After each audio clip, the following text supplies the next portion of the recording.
Une femme iranienne a mis le feu au portrait d'Ali Khomeini, a allumé sa cigarette avec les flammes, lui a fait un doigt d'honneur et a transformé la fumée en une déclaration de guerre contre son régime.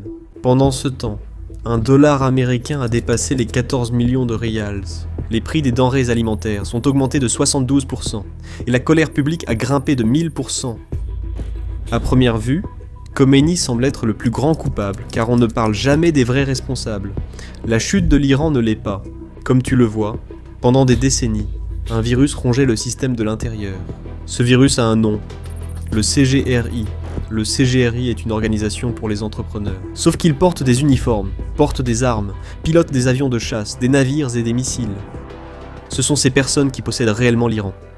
En 1979, après la chute du Shah Mohammad Reza Pahlavi, l'Iran n'était pas unifié, il était fracturé. Les gauchistes, les nationalistes, les libéraux et les islamistes se battaient tous pour définir ce que deviendrait la nouvelle République. Sur le papier, un premier ministre intérimaire dirigeait le gouvernement, l'armée, les tribunaux et les ministères existaient toujours. Mais un homme ne faisait confiance à rien de tout cela. Alors il a construit un gouvernement parallèle. Cet homme était l'Ayatollah Khomeini. Cette même année, il a créé ce qu'on appelle le Corps des gardiens de la révolution islamique, ou le CGRI. Ces gardiens étaient une force destinée à défendre la révolution et représentaient l'armée du peuple. Du moins, c'est l'histoire qu'il racontait au monde. Mais les intellectuels savaient que l'ayatollah avait créé sa force pour écraser toute répétition de ce qui s'était passé en 1953. Il était hanté par l'histoire, en particulier par le coup d'État de 1953, qui avait renversé le premier ministre démocratiquement élu d'Iran, Mohammad Mossadegh, et rétabli le Shah. Le corps des gardiens de la révolution islamique était censé s'assurer que cela ne puisse jamais se reproduire. Aucun coup d'État, aucun pouvoir rival, aucun avenir alternatif. Sa structure de commandement contournait délibérément le président élu, garantissant que le véritable pouvoir ne serait jamais remis en cause par les urnes. Ils étaient le bras armé d'une nouvelle idéologie, le Velayat et Fakir, la tutelle du juriste, un système où l'autorité suprême n'appartient pas aux institutions mais à un seul homme. Et les gardiens de la révolution ne constituent pas une seule armée, c'est un état sécuritaire à plusieurs niveaux. Il possède 5 branches principales, l'armée de terre, la marine, l'armée de l'air, et 2 branches mystérieuses. Il les appelle Basij et Quds. Ces forces terrestres, ou essentiellement l'armée, sont déployées dans les 31 provinces, ainsi qu'à Téhéran. Elles comptent plus de 150 000 hommes, et elles sont intégrées localement, rattachées à des commandants régionaux, et conçues autant pour le contrôle interne que pour la défense extérieure. En mer, les gardiens de la révolution disposent de leur propre force navale, totalement distincte de la marine régulière iranienne. Environ 20 000 marins patrouillent les frontières maritimes de l'Iran, et comme point crucial, le détroit d'Ormuz. Le détroit d'Ormuz est un point de passage stratégique, par lequel transite chaque année environ un tiers du pétrole brut, transportés par voie maritime dans le monde. Cela donne aux gardiens de la Révolution une influence bien au-delà des frontières iraniennes. Dans les airs, les gardiens contrôlent une force aérienne distincte d'environ 15 000 membres. Ils ne sont pas responsables de l'aviation conventionnelle, mais du programme de missiles balistiques de l'Iran, qui constitue le principal moyen de dissuasion et de négociation du régime. La Basij ne fait rien de sophistiqué comme tirer des missiles ou piloter des avions de chasse, pourtant, elle joue le rôle le plus crucial pour le régime. C'est une force paramilitaire qui affirme pouvoir mobiliser jusqu'à 600 000 volontaires. La force de résistance Basij est une organisation paramilitaire bénévole opérant sous le commandement du corps des gardiens de la révolution islamique. La Basij ne se distingue pas par sa force sur le champ de bataille, mais par la surveillance, l'intimidation et le maintien de l'ordre dans la rue. Lorsque des manifestations éclatent, c'est cette force qui apparaît en premier. Ce schéma est de nouveau visible lors des manifestations en cours à Malakchahi, dans la province occidentale d'Elam. La Basij a joué un rôle central dans la répression des manifestations. Selon le réseau des droits de l'homme du Kurdistan, basé à Paris, au moins 5 manifestants ont été tués par balles devant un bâtiment occupé par les forces paramilitaires Basij d'Iran. Vous le nommez, et les gardiens de la révolution islamique l'ont fait, des armes de haute technologie, jusqu'à des technologies de piratage avancées. Le commandement cybernétique des gardiens de la révolution islamique opère en coordination avec des entreprises liées aux gardiens, menant des opérations d'espionnage militaire et commercial, des cyberattaques et des campagnes de propagande à grande échelle. Sa relation exacte avec les groupes de hackers affiliés à l'État reste délibérément cachée par conception. Après la guerre Iran-Irak, les gardiens de la révolution islamique ont commencé à parrainer systématiquement des groupes armés non étatiques à travers le Moyen-Orient, afin de gérer ce réseau en expansion. La force Al-Quds est apparue comme la branche de facto des opérations extérieures des gardiens, l'instrument de l'Iran pour projeter sa puissance bien au-delà de ses propres frontières. De l'Afghanistan à l'Irak, du Liban au territoire palestinien, de la Syrie au Yémen, la force Al-Quds à nouer des relations avec des groupes armés, en leur fournissant formation, armes, financement, renseignements et conseils sur le champ de bataille. Certains de ces groupes opèrent avec une autonomie significative et ne se coordonnent pas toujours entre eux. Mais dans la vision stratégique de Téhéran, ils sont tous des éléments d'une seule et même structure. L'axe de la résistance, une alliance informelle unie par l'opposition aux États-Unis, à Israël et à l'influence occidentale. En soutenant ces groupes, l'Iran cherchait à exporter sa révolution et à créer une profondeur stratégique, repoussant les conflits potentiels loin de son propre territoire tout en dissuadant une confrontation militaire directe. La guerre par procuration est devenue moins coûteuse, niable et politiquement supportable. Le Hezbollah en est l'exemple le plus clair. Formé pendant l'occupation du sud du Liban par Israël, le Hezbollah s'est naturellement aligné sur l'hostilité de l'Iran envers Israël et les États-Unis. Au fil du temps, il est devenu le groupe armé non étatique le plus puissant de la région, entraîné, armé et financé avec le soutien des gardiens de la révolution islamique. Ce schéma s'est répété ailleurs. Lorsque les soulèvements du printemps arabe ont déstabilisé le Yémen et qu'une guerre civile a éclaté, les gardiens de la révolution islamique sont intervenus. Par l'intermédiaire de la force Al-Quds, l'Iran a fourni des renseignements, de la formation et des armes au mouvement Houthi, le renforçant face au gouvernement yéménite et à l'Arabie saoudite, rivale régionale de l'Iran. Au fil des années, les gardiens de la révolution islamique n'ont pas seulement été une arme assurant le pouvoir de Khomeini, mais aussi une force décisive façonnant la géopolitique de l'Iran. Cette dépendance a rendu Khomeini et le système qu'il a mis en place profondément tributaire des gardiens de la révolution, leur permettant de devenir l'entité la plus puissante d'Iran, contrôlant pratiquement tout dans le pays. Pendant très longtemps, les gardiens de la révolution n'étaient que des soldats, mais leur destin a changé. Dans les années 1980, les gardiens de la révolution sont d'abord entrés dans l'économie après la guerre Iran-Irak, lorsqu'ils ont été chargés de reconstruire les infrastructures détruites, routes, ponts, pipelines, projets. L'État était trop faible pour gérer ce qui avait commencé comme une reconstruction. Cela s'est rapidement transformé en une appropriation permanente. À partir de là, l'expansion a été implacable. Le corps des gardiens de la révolution islamique contrôlerait entre 30 et 50% de l'économie formelle et informelle de l'Iran. Ce qui a commencé comme une institution militaire s'est transformé en le plus grand conglomérat monopolistique du pays, engloutissant des secteurs entiers de la vie nationale. Au centre de cette prise de contrôle économique se trouve le siège de la construction Khatam al-Anbiya, la branche d'ingénierie des gardiens de la Révolution. Khatam al-Anbiya, elle a émergé lors de la soi-disant vague de privatisation de la fin des années 1980 et du début des années 1990, après la mort de l'ayatollah Khomeini. Mais il ne s'agissait pas d'une privatisation au sens réel du terme. Il s'agissait d'un transfert massif de biens publics, de ressources nationales et d'organisations étatiques du gouvernement vers les mains des proches du régime. Et parmi les plus grands bénéficiaires se trouvaient les généraux et hauts responsables du CGRI, à mesure que les sanctions internationales se sont intensifiées à cause du programme nucléaire iranien. Les entreprises étrangères ont commencé à quitter le pays. Les entreprises multinationales de gaz, de pétrole et d'ingénierie se sont retirées une à une. Ce vide a été comblé par Khatam al-Anbiya. Le camp a rapidement monopolisé les méga-projets pétroliers, gaziers et pétrochimiques. Sans concurrence et bénéficiant d'une protection politique totale, il est devenu l'entrepreneur par défaut de l'État iranien. Sur le papier, il construit, mais en réalité, il extrait grâce à des contrats systématiques de gré à gré. La concurrence a été éliminée. Des centaines de milliards de dollars d'infrastructures nationales ont été directement confiés aux entreprises des gardiens de la Révolution. Pas parce qu'elles étaient la meilleure option, mais parce qu'elles étaient la seule option autorisée à exister.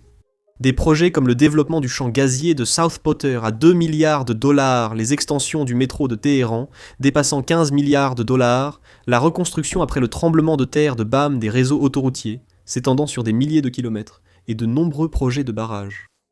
Aucun de ces investissements n'a été guidé par l'efficacité, la transparence ou l'intérêt public. Ils ont été choisis en fonction de l'effet de levier stratégique et des besoins de liquidité institutionnelle. Aujourd'hui, Khatam al-Anbiya est un géant. Il domine les secteurs des infrastructures, de l'énergie, des transports, de l'exploitation minière et de l'industrie lourde. Des pans entiers de l'économie transitent par ses filiales, ses sociétés écrans et ses réseaux affiliés. En pratique, il fonctionne comme un État dans l'État, contrôlant le capital, la main-d'œuvre et l'accès. Khatam al-Anbiya est également un instrument clé dans la soi-disant économie de résistance du guide suprême. Cette doctrine prétend protéger l'Iran contre les sanctions, mais en réalité, elle centralise le contrôle des ressources et des industries. Elle permet au régime de contourner les sanctions tout en finançant l'expansion militaire à l'étranger et en réprimant la dissidence dans le pays. Alors que les Iraniens ordinaires faisaient face à l'inflation, au chômage et à l'effondrement des infrastructures, le corps des gardiens de la révolution islamique, CGRI, dirigeait un État parallèle, alimenté par la contrebande, protégé par la géopolitique et à l'abri de toute responsabilité. Chaque année, On estime que 12 à 25 milliards de dollars d'importations illégales transitent par des circuits contrôlés par le CGRI. Ce sont des marchandises non taxées déversées sur les marchés iraniens, qui concurrencent les producteurs locaux et étouffent les entreprises légitimes. Ce n'est pas de la corruption marginale, c'est une guerre économique menée par l'État contre sa propre classe productive. Khomeini et son système ont toujours contrôlé l'économie. Parallèlement à la domination militaro-commerciale des gardiens de la Révolution, fonctionne l'immense empire économique du Guide suprême, centré sur deux entités colossales. L'exécution de l'ordre de l'imam Khomeini, connue sous le nom d'exécution de l'ordre de l'imam Khomeini, et la fondation Mostazafan. Exécution de l'ordre de l'imam Khomeini, à elle seule, contrôlerait entre 95 et 200 milliards de dollars d'actifs. Elle est devenue la plus grande holding d'Iran, couvrant les télécommunications, des milliers de biens confisqués, des institutions bancaires comme la banque Hazina, et des participations majeures dans le pétrole et le gaz. Elle ne répond à aucun parlement, ne paie pas d'impôts, et ne publie aucun compte transparent. À ses côtés se trouve la fondation Mostazafan, avec des actifs évalués entre 45 et 70 milliards de dollars, exploitant plus de 500 entreprises dans presque tous les secteurs de l'économie. Comme Eiko, elle bénéficie d'une immunité totale contre tout contrôle et toute imposition. Ces fondations ne concurrencent pas, elles éliminent tout entrepreneur indépendant. Toute entreprise privée sans protection politique est systématiquement évincée du marché. Ce que l'État appelait la privatisation, selon l'article 44, était en réalité le plus grand transfert organisé de richesses de l'histoire moderne de l'Iran. Entre 2005 et 2013, plus de 100 milliards de dollars d'actifs publics ont été cédés. On estime que 60 à 80 milliards de cette richesse ont directement bénéficié à des entreprises liées au CGRI et à des fondations contrôlées par le Guide suprême. Ce qui maintient tout ce système prédateur en vie, ce n'est pas seulement l'idéologie, c'est la création monétaire. La Banque centrale d'Iran a cessé de fonctionner comme une véritable autorité monétaire. Elle est devenue une machine à imprimer de l'argent en permanence, chargée de financer les déficits de l'État et de couvrir les pertes des banques en faillite liées au pouvoir politique. Les dégâts ont été délibérés, structurels et dévastateurs. L'inflation en dit long. Après avoir oscillé entre 25 et 30 dans les années 1990, l'inflation a grimpé à 40-45 en 2012 et 2013. De 2021 à 2024, elle est restée bloquée à un niveau stupéfiant de 40 à 50. Le résultat est catastrophique. 3 décennies. Le rial iranien a perdu environ 99,9% de sa valeur face au dollar, s'effondrant d'environ 70 rials pour un dollar en 1979 à plus d'1 million, à la fin de 2025. Cela suit un schéma précis et brutal. L'argent nouvellement créé n'entre pas uniformément dans l'économie. Il afflue d'abord vers les entrepreneurs publics, les banques liées à l'État et les entreprises privilégiées, l'écosystème du corps des gardiens de la révolution islamique. Ils achètent des actifs et des biens avant que les prix n'augmentent. Au moment où l'argent atteint les salariés, les retraités et les petits épargnants, l'inflation a déjà détruit sa valeur. Ce n'est pas une théorie, c'est une expérience vécue. Les économies de la classe moyenne ont été effectivement confisquées. Les salaires réels ont chuté de 50 à 70% depuis 2011. Les fonds de retraite sont devenus presque sans valeur. C'est un pillage légal à l'échelle nationale. Parallèlement à cela fonctionne le système de change à plusieurs niveaux de l'Iran, un autre moteur d'extraction. Les entités politiquement connectées reçoivent des dollars à des taux officiels artificiellement bas pour les importations essentielles, puis vendent les marchandises à des prix basés sur les taux de change du marché libre. La différence génère des rentes estimées entre 15 et 30 milliards de dollars chaque année. Des scandales révèlent comment fonctionne ce système. Rien qu'en 2023, le soi-disant scandale du thé iranien a révélé que 337 milliards de dollars en devises subventionnées ont été détournés par la contrebande et la fraude. Ce n'était pas une anomalie, c'était le système qui fonctionnait comme prévu. Le secteur bancaire complète le tableau. Les banques iraniennes ne canalisent plus l'épargne vers des investissements productifs. Elles sont des instruments de crédit dirigés politiquement et d'extraction de richesses. Alors que les chiffres officiels affirment que les prêts non performants se situent entre 15 et 20%, des estimations indépendantes placent le chiffre réel entre 30 et 40%, un niveau qui signale un effondrement systémique. Les banques financent en continu des méga-projets non viables du CGRI et des entreprises publiques zombies, détruisant ainsi la base de capital du pays. Parallèlement, des institutions de crédit non agréées ont explosé à travers le pays, opérant comme des systèmes pyramidaux qui se sont finalement effondrés, anéantissant les économies de millions de personnes. Et la loi elle-même permet tout cela. Le cadre constitutionnel de l'Iran sape activement les droits de propriété. L'article 49 permet à l'État de confisquer des richesses, sous de vagues accusations comme la corruption, avec un minimum de procédures régulières. Cette disposition a été utilisée comme une arme pour des expropriations massives. L'ascension d'Eiko en un méga conglomérat a été alimentée précisément par ce processus, des confiscations par les tribunaux révolutionnaires et des ventes forcées d'actifs. Les conséquences sont prévisibles. Les entrepreneurs abandonnent l'investissement à long terme et se concentrent sur l'extraction à court terme. La fuite des capitaux s'accélère pour atteindre une estimation de 20 à 40 milliards de dollars par an. La croissance productive annuelle est paralysée. Mais leurs manœuvres n'ont pas longtemps échappé à l'attention. Elles ont été révélées et sanctionnées. Khatam Al-Anbiya a été sanctionné à plusieurs reprises par les administrations américaines successives depuis 2010. Mais qui s'en soucie? Cela ne va pas les affecter. Ils étaient donc occupés à s'étendre. Leur empire ne s'arrête pas à la construction. Si Khatam Al-Anbiya est l'empire industriel visible des gardiens de la Révolution, alors la Fondation coopérative des gardiens de la Révolution en est le cerveau financier. Cette fondation est le deuxième pilier de la puissance économique des gardiens, et son objectif est clair, donner aux gardiens de la Révolution une domination financière. En monopolisant à la fois les espaces économiques publics et privés, elle ne concurrence pas les marchés, elle les absorbe. En avril 2023, lorsque le Conseil européen a sanctionné la Fondation coopérative des gardiens de la Révolution, il l'a décrit sans détour, l'organisme chargé de gérer les investissements des gardiens et d'alimenter directement la répression brutale du régime. Une acquisition explique tout. En 2009, la fondation a pris le contrôle de la société iranienne de télécommunications, une opération que les journaux iraniens ont qualifiée de plus grande transaction de l'histoire de la bourse du pays. Ce n'était pas seulement une décision économique, cela s'est produit au plus fort des manifestations de masse, lorsque des millions d'Iraniens étaient dans la rue. Le contrôle des télécommunications signifiait le contrôle de la population. Cela a permis aux gardiens de la Révolution de surveiller les appels, de traquer les militants, d'identifier les organisateurs et de démanteler les réseaux de protestation par des arrestations et de l'intimidation. Mobile Communication Company of Iran, l'un des plus grands opérateurs mobiles d'Iran, appartient également majoritairement à une entreprise largement considérée comme étant sous le contrôle des gardiens de la Révolution. Mais ce qui est encore plus inquiétant, c'est que l'influence des gardiens ne s'arrête pas aux frontières de l'Iran. Grâce à des structures de propriété opaques, des participations de tiers et des sociétés écrans, les gardiens de la Révolution ont étendu leur emprise sur des réseaux de télécommunications étrangers. Un média d'investigation syrien a révélé que bien que le régime d'Assad ait longtemps affirmé que Wafa Telecom était une entreprise nationale, 52% en sont détenus par des membres des gardiens de la Révolution, opérant par le biais de sociétés enregistrées en Malaisie et en Turquie. Un autre 28% appartient à un proche allié d'Assad, Yassar Ibrahim.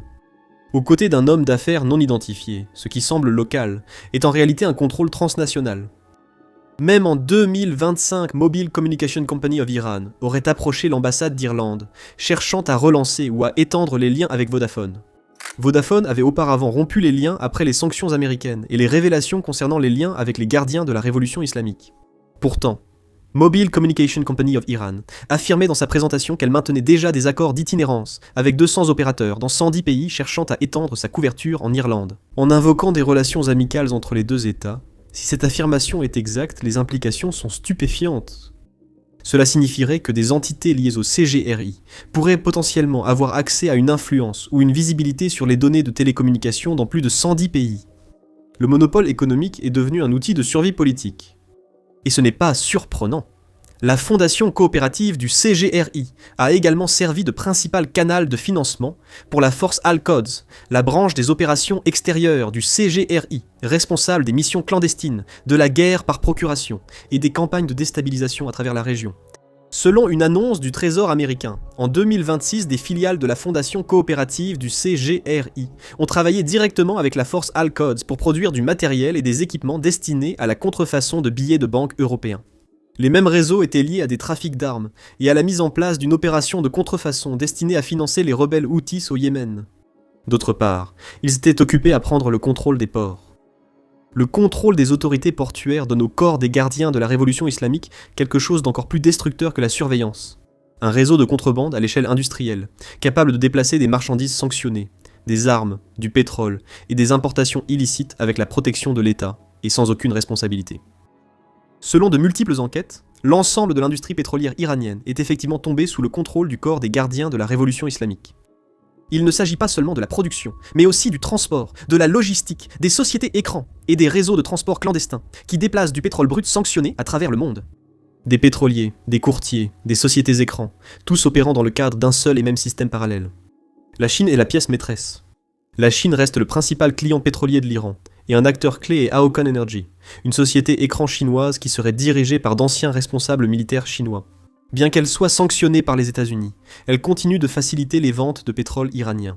Des sources liées au service de renseignement affirment que les gardiens de la révolution islamique, IRGC, s'empressent désormais de vendre le pétrole déjà stocké en Chine, anticipant des sanctions plus sévères sous le président américain Donald Trump.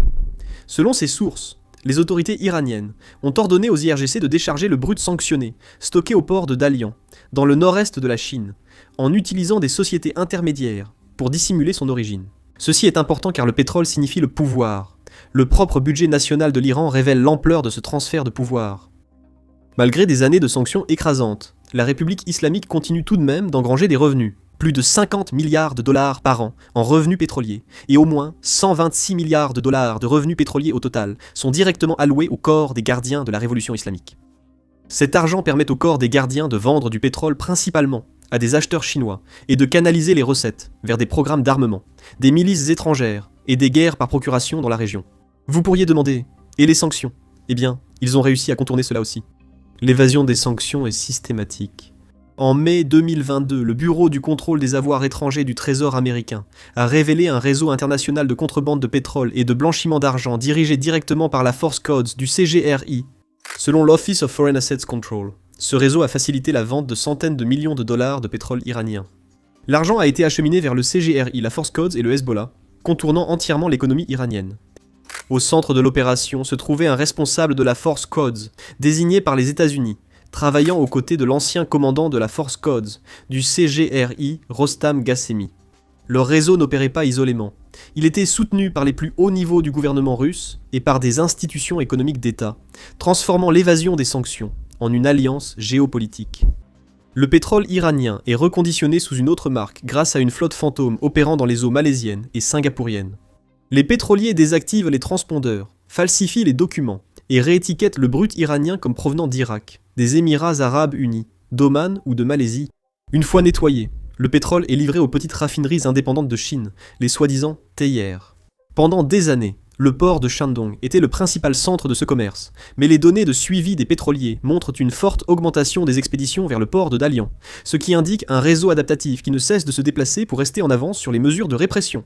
En décembre 2024, le Trésor américain a inscrit sur liste noire 45 pétroliers impliqués dans le transport de pétrole iranien vers le Shandong. Mais la flotte fantôme reste vaste, selon les données maritimes. Plus de 100 grands navires liés à ce réseau ne sont toujours pas sanctionnés et continuent de transporter du pétrole iranien, bien qu'à des volumes réduits, mais sans interruption. Des agents basés en Iran voyageaient entre l'Iran et la Turquie, coordonnant des ventes de pétrole illicites et blanchissant les recettes pour en dissimuler l'origine. Un seul agent a aidé à organiser le transport de dizaines de milliers de tonnes de pétrole, au nom de haut commandant du CGRI. Un autre responsable du CGRI a facilité des ventes de pétrole liées à la compagnie pétrolière nationale vénézuélienne Petróleos de Venezuela, société anonyme prouvant que l'empire de contrebande des gardiens s'étendait bien au-delà du Moyen-Orient. Les conséquences de tout ce système ne sont pas abstraites. C'est une catastrophe humaine, et l'Iran connaît aujourd'hui l'un des taux de fuite des cerveaux les plus élevés au monde. On estime que 150 000 à 180 000 Iraniens instruits, ingénieurs, médecins, scientifiques et entrepreneurs quittent le pays chaque année. Ils ne fuient pas seulement les difficultés, ils fuient un système où la réussite dépend de la loyauté et des relations, et non du talent ou des efforts.